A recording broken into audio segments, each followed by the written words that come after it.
I'm Pastor George Borkart, and this is another Higher Things video short. How to put others first.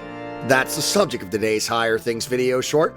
Hey, if you love our videos, if you are learning about your Christian faith in places you never expected to learn about your faith from, a Missouri Synod Lutheran pastor who's losing his voice, and his Jack Russell Terrier named Thor, go ahead and like and subscribe today.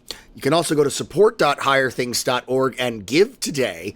Your tax-deductible gift keeps Higher Things, a youth organization all about passing the faith to the next generation, keeps us a-rolling. Chicken nugget.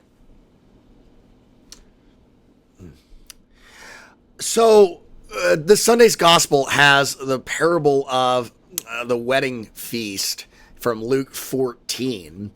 Now, Jesus told them a parable to those who were invited, when he noticed how they chose their places of honor, saying to them, when you're invited by someone to a wedding feast, don't sit in a place of honor lest someone more distinguished than you be invited. And then he who is invited, you both, will come to you and say, give your place to this person, and you will begin to take the lowest place, walk of shame. But when you are invited, go and sit in the lowest place, so that when your host comes and he may say to you, friend, move up higher, and then you will be honored in the presence of all who sit at table. For everyone who exalts himself will be humbled, and everyone who humbles himself will be exalted. Yeah. So, the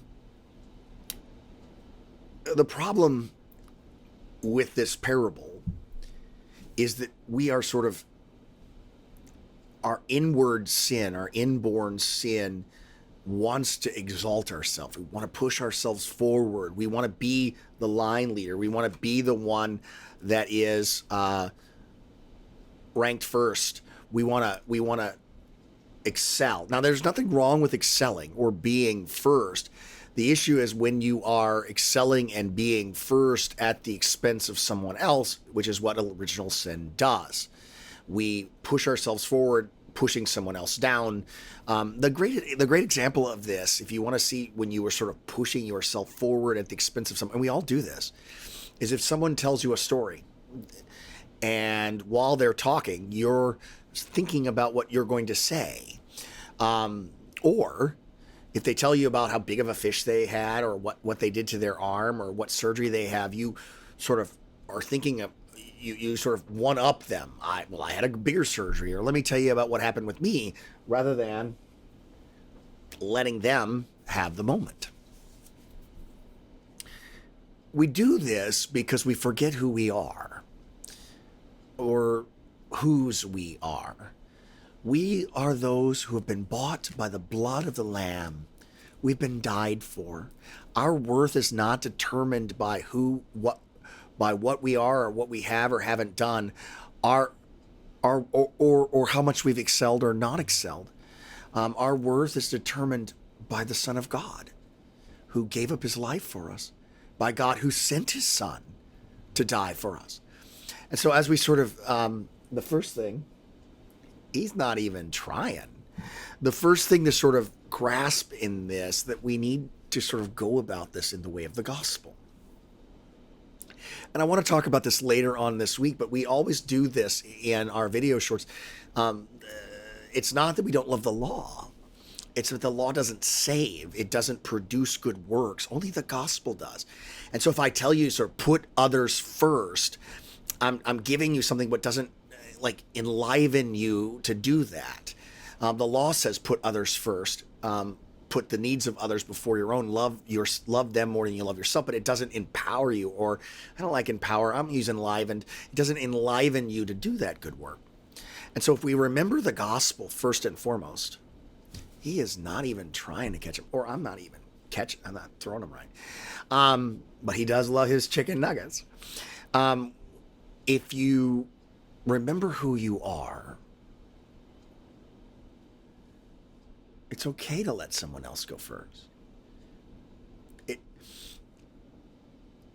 If you know you're loved, you can go to the wedding and sit in the very back, because you know you're loved by the family, and you know that you're you know that they love you and you love them. And then when you get into the reception, they'll say, "Hey, would you come up further?" The Proverbs talks about this as well, and that is in the Old Testament lesson, Proverbs 25.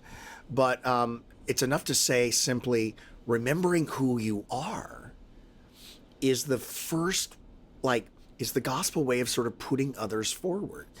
I'm one who's been bought by the blood of Christ. I can take the lower place. I cannot tell my story about how my surgery was worse than yours. I can let you have the moment. I cannot tell you about how I caught a bigger fish than you, even if I did, because I can let you have the day.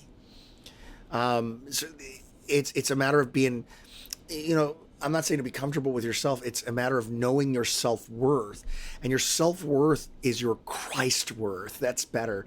Your Christ esteem. Dodd Manson used to say that on issues, etc. But that sort of, I know who I am in Christ, and so I don't have to raise my stock at your expense.